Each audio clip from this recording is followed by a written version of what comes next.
Have you ever experienced a time in your business when you could see a mistake that someone on your team was going to make, but you weren't sure how to lead them through it?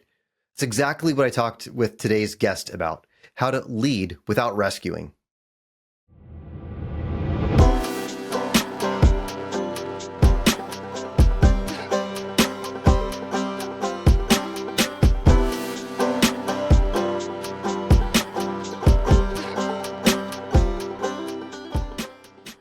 In this coaching session, I talked with Ryan Calistro. He's the president and director of a national dairy facilities construction group.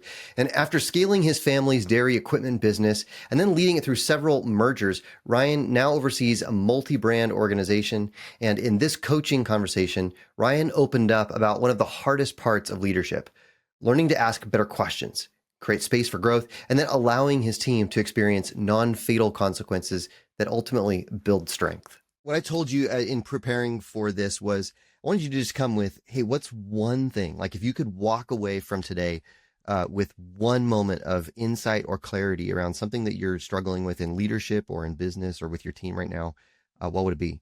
I think for me, it's corporate leadership, which is what it is now when you have over 200 people, right?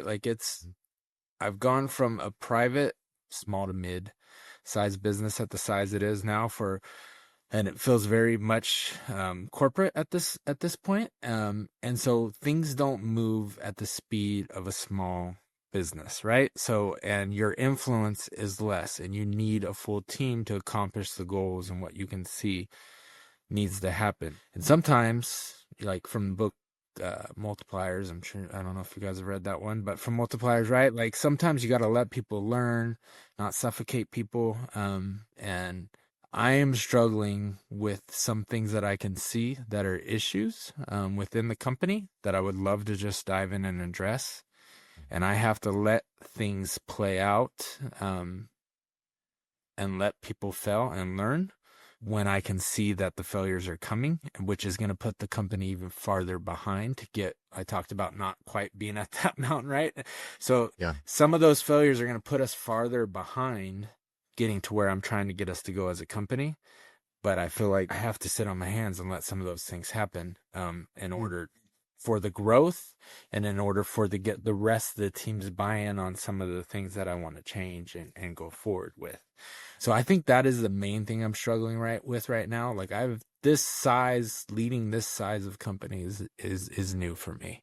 And it's just not as quick a turning ship, right? And you're not the be all end all voice that leads it, right? You don't get to come down and jump into the shipping department and Turlock and say, hey, we're going to change this. Like it just doesn't work like that anymore. So well, okay, let's actually just put a stop on that for a second, because I think that's actually not true. You are more mature than a lot of leaders at your stage.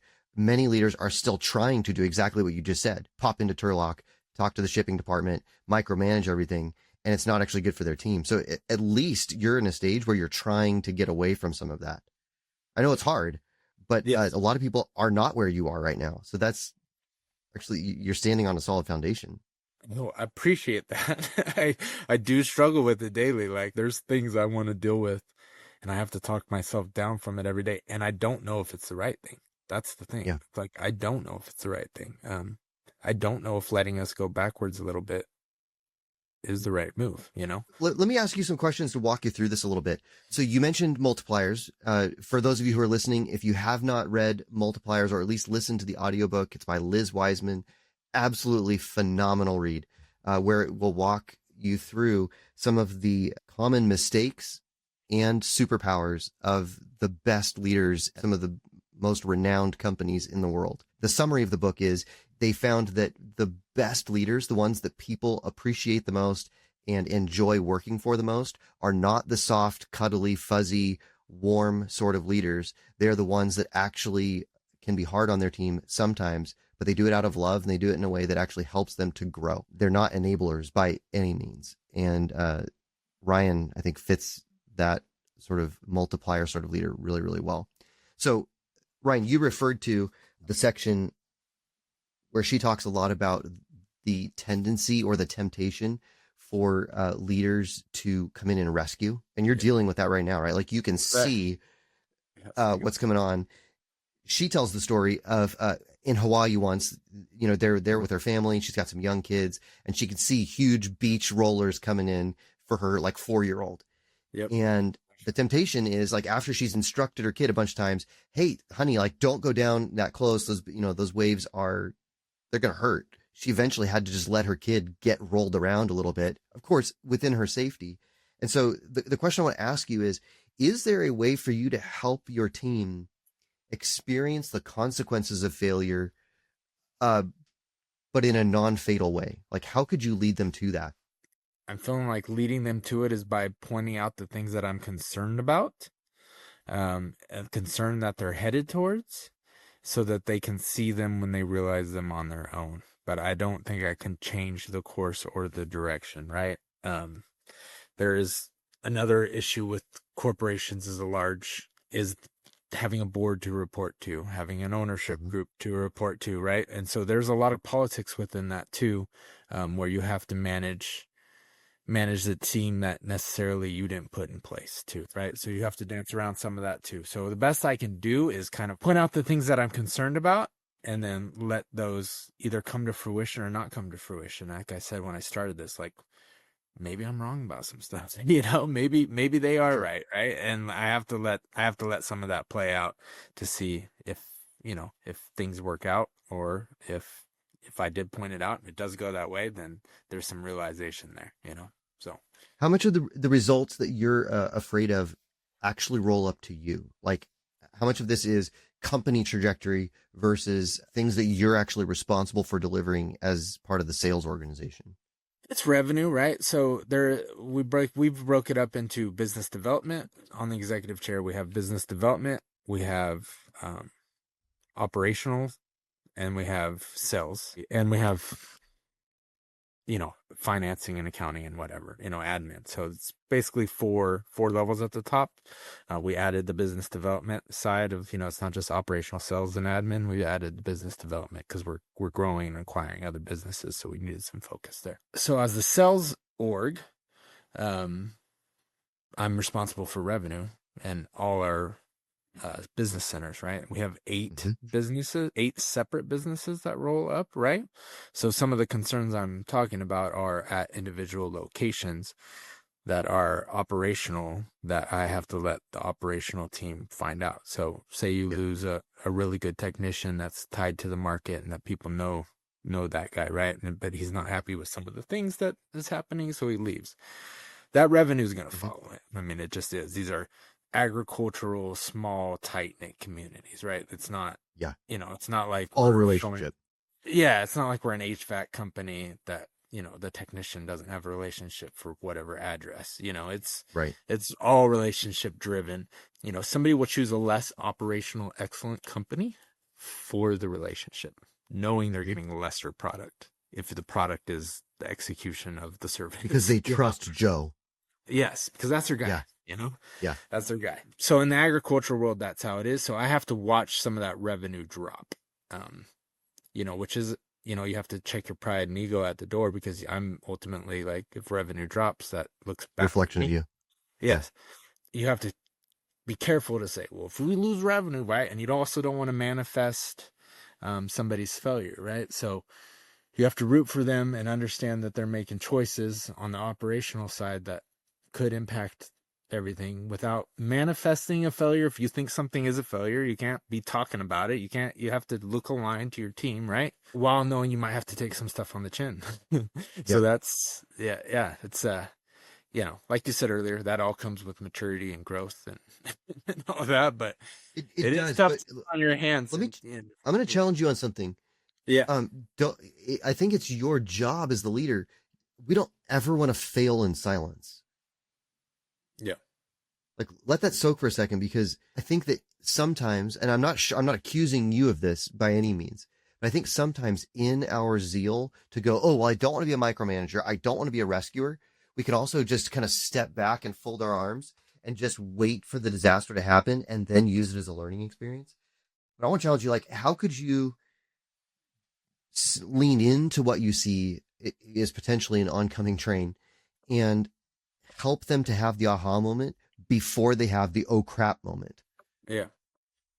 I've had the conversations with the people, with the teams. I've not been quiet. I don't feel like I've been quiet. I've had the conversations and said, like, we're, you know, in this particular situation, like that was one of my original branches that did report to me before this restructure, right? So, I've said we need to deal with this situation before, and if things still were existing in the structure they were before, I would have. I've made that very clear, and it just feels like without forcing it at this point, I need to step back. I've said it like 3 or 4 times, and I'm like on other issues too. I am vocal without basically saying, okay, this is what we're doing, right? So yeah. So that's what I mean by pointing out as things fell later. It'll be if. I'd like to say if, because I'm hoping they that I'm wrong, right? If they do fell later, it'll be like, all right, well, this is what he was concerned with, so. Yeah. But, I mean, I also, you're not saying this, but you'll have to police it then too, to not let it get into the, I told you so. I mean, you're not the sort of person that will do that, but. I want to. That's human nature. That's human nature, but I won't. Yeah, I won't. Right. Yeah. So let's just role play this for a second, okay? Yeah. I'm gonna make up a name for the guy that's at this like location, who I assume is kind of like the GM or something like that. That's is that right? Regional manager of that branch. Yeah. Okay, so I'm a regional manager, and let's just say my name is George. Hopefully that's not the actual name. And you see something coming where it sounds like one of the techs you're hearing, who has great relationships in the industry, is not super happy with the working environment that he's in for whatever reason. Something is frustrating him. And you've got the feeling, sitting at the top of the sales organization, that Jeff, the tech, who's got great industry relationships, is maybe looking around for other options. How could you go and come and talk to me, George, in a way that doesn't tell me what to do, but helps me to see the problem that's coming and experience actually some of the consequence in a non-fatal way before it happens? Yeah, I mean, ultimately, I could talk to George and let him know, like, hey, you're being held accountable for the branch as a whole, the profitability, the revenue, the way we have the compensation structure built out. It will affect him on his income as well. So I would point out all those things. I think if we can't find a way to keep its 2 technicians happy, then ultimately that's going to hit the company's bottom line, your bottom line, and reflect poorly on you and your ability to lead the branch, right?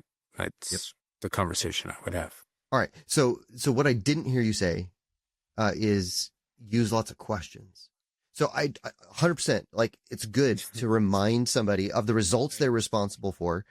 But when I say help them to experience the consequence, I think one of the best tools for that, Ryan, is to come in and talk to George and say, hey, George, I've heard that we have a couple of guys that are feeling pretty unhappy. Can you just tell me more about that? Like, what's going on with the 2 techs? Yeah. Let him unpack that. Yeah. And then ask another question instead, because you're just trying to lead him to the water. Yeah. Right. And it's something like, hey, just let's play a game here, George, because I want you to win. Like, the company needs you to win, but I also want you to win. I want you to look great at your location. I want high profitability. I want us to grow and expand in this region. But let's play a game, George. What would happen if those 2 guys actually found someplace else to work? Let him talk through it. And I'm guessing he would say something like, well, man, in this industry, it's all about who you know. Yeah. And we've seen time and time again that if somebody leaves, they take the accounts with them. So especially, this guy, Jeff, he's one of the best that we have. He's got relationships all over the valley. People trust him and like him. And if he were to leave, oh man, we could lose some accounts. Yep. And is that roughly how the conversation? No, that's No, the conversation has already been had, and it went exactly like I gave you. I struggle with the questions, and as many times as I read leadership books, I do struggle with asking the questions that I know the answers to, and I think that's That's a me issue. Well, okay, so why is Tough that so powerful? to ask the question, or Yeah, what makes that such a powerful thing, and why do people say it's so important? because it's somebody else coming up with the answers instead of you coming up with the answers, right? I think when somebody else, you give them the power to think about it, and rather than tell them, I just don't think it has the same impact when you give somebody the answers when they come up with the answers themselves. In the moment, I struggle to rationalize that. I mean, you probably had your parents at some point give you lots of advice about driving when you got your license, right? Yeah. And you probably didn't hear it very well. But you've been around for a bit now, and now you've got a daughter that's driving. Yep. And as much as you would love for her to learn from all of your mistakes, she's going to have to make some herself. But you sure as heck don't want her to do that in a way that ends with her wrapped around a pole. So how can you, I guess my challenge to you then is, dude, one of the skills that you've got to master to be a super effective leader is asking questions that aren't just disguised as like me telling you what to do. Yeah, you can't. Yeah. It'll have the same impact as just telling. Not at all. And that's where I struggle. It feels inauthentic, right? And that's where I struggle. Because I want to be authentic. I don't want to ask questions that I'm just leading somebody to an answer and I already know the answer and I'm playing games that way. It's just like the manifesting I was talking about earlier, manifesting somebody's failure. That's kind of the same to me. It needs to be authentic, and I probably need to do a little bit more prep before I walk into those conversations than just because in the heat of the moment, like when I get, and I am an emotional person, so that I'm able to keep that contained, like I'm not being irate in a meeting or anything like that, but I feel that stuff come up and it takes away your ability to think, right? So I'm not thinking as clearly in that moment, but if I came in prepared with questions, then I could overcome that emotion, right? That happens in some of those conversations. It comes from passion and caring, but it happens. So you mentioned, hey, I don't want to feel inauthentic. So I'm actually going to turn this around on you a little bit. Yeah. I've been asking you a lot of questions. Have you felt like I am being disingenuous or inauthentic or cheesebally while I'm asking you these questions? No, because I know that's who you are. I mean, you love that. You love exploring that stuff. You love diving into these things. I don't think anyone else is going to experience you that way then. Yes, I agree. It feels very much you, though. Whereas I feel very much like I'm the guy that walks in with answers. I got all the answers, right? And it is. I think I got all the answers. Don't take it agreed. Yeah, too seriously. Yeah, but that's. I feel like I'm the person that, when people look at a leader, and like I've told you, I struggle. The question thing I do struggle with because I feel like I'm looked at as a person like if he doesn't have the answer, like where else do I go? Those are two different things, the way I'm saying that. So I just need to look at it. I need to give it some intentional thought before I'm walking into some of those situations and know where the questions are going to come from. So. Well, and the truth is you can't possibly anticipate all of the things. Like you are super smart. Like I know you, but you can't anticipate all of the things. If you would have met me 10 years ago, I would have been saying a lot of the same things. Like I've only learned to ask questions through lots and lots of practice. And I think that one of the things that finally set me free was I learned this dirty little secret about asking questions. And the dirty little secret is good leaders use them as a stalling tactic when they're not actually sure what to do. And so probably that would help. Yeah. Cause that's always right. Leaders are always totally sure what to do, but we have to fake it. Yeah. Right. So, yeah. And so when you sit down with your guy, like you don't actually have all the information. I mean, he may say, yeah, Jeff, he's a great guy. All of our customers love him and everybody here at the plant hates him. Yeah. And you're like, wait, why? What's going on with that? Yeah. Right. And you may actually need to change your mind and go, wow, he's a cancer inside of the company, even though it's going to hurt us to lose him. Like, we're not going to wait for him to leave. We're going to fire his butt.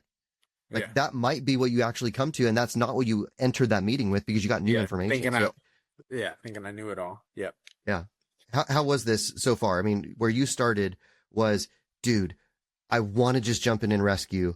I know that we need to experience some failure because we're going to be able to learn from it, but am I willing to stomach the setback? Has anything here so far been helpful in maybe helping you to head? I think for the next situation, right? For the next situation to come up, I'm too far into this one, and I've got it. I've kind of made my bed at this point, so it goes how it goes.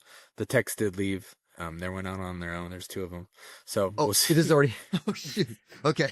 Yeah, we'll see how it plays out. This is over the last week or 2. Like, it's just happening. Okay. So it's not like something scenario I gave you from years ago or something. This is like live and in the moment. But there's some other things that are similar to this, that side that I want to look at. So I'm asking you for, the reason I came up with that is because I do have some things I want to talk about. I see some other things that are down the road that I want to have conversations around. So that specific scenario, we'll see how it plays out. Right. But I'm going to use this tactic and focus on the question thing. I think you putting that in front of me, that is the biggest growth area I think that I need to have. So shifting my brain around stalling, maybe that'll help. Occasionally you read stuff and it changes, like forever. Like whenever we read a book, I always say it's like 5% to 20% that That's exactly right. You take away that you actually, if you're lucky. Yeah. Yes. Right. But sometimes, even if it's like a 3%, that 3% can be a game changer. Huge. For the way you act going forward. Maybe 97% of the book was a waste, but that 3% was so impactful that it could be a game changer. I need that triggering with the questions, right? And so I'm hoping that I can think of the stalling thing, like you're saying, that was the game changer for you. I'm hoping I can think of, okay, buy myself some time with some questions, start thinking of it that way. So that's my takeaway from the conversation we just had. So. All right. Well, let me give you 2 things to take away in addition to that. So 1, if you haven't read it before, go check out Michael Bungay-Stanger's The Coaching Habit. I'm guessing you've probably already read it, but if not, I read it because you told me to read it. Okay, yeah, couldn't remember. And then second, here's a great question to stick in your tool belt. You ready? Yeah. You go to George, and you remind him, "Hey, man, I don't ever want to be the guy who said I told you so. So I'm not going to do that. But I also want to be like honest about where we are.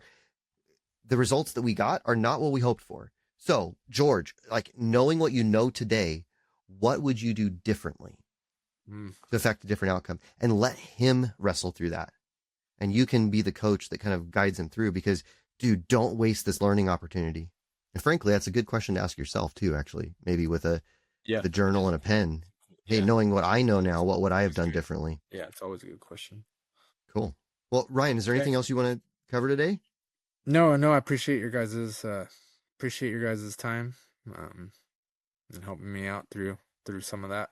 So, well, thank you for giving us some of your time and sharing your story.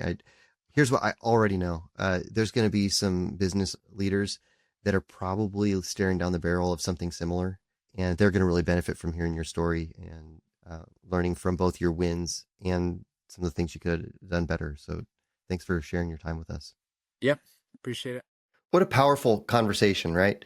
Ryan is facing a challenge that I think every mature business leader is going to recognize, that tension between stepping in and stepping back.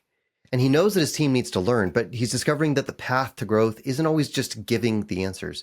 Sometimes it's asking the right questions. Well, that's hard, right? But that is leadership. So here's a question for you to reflect on then. Where can you use better questions to create better leaders?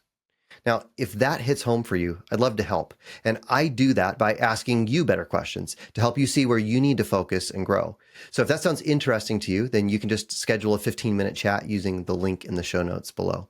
So now, may the Lord, our Savior, Jesus Christ, richly bless you with wisdom to lead your team well and to give you discernment as you ask great questions, and then judgment to know when you should step in or lean back. I'll see you next time.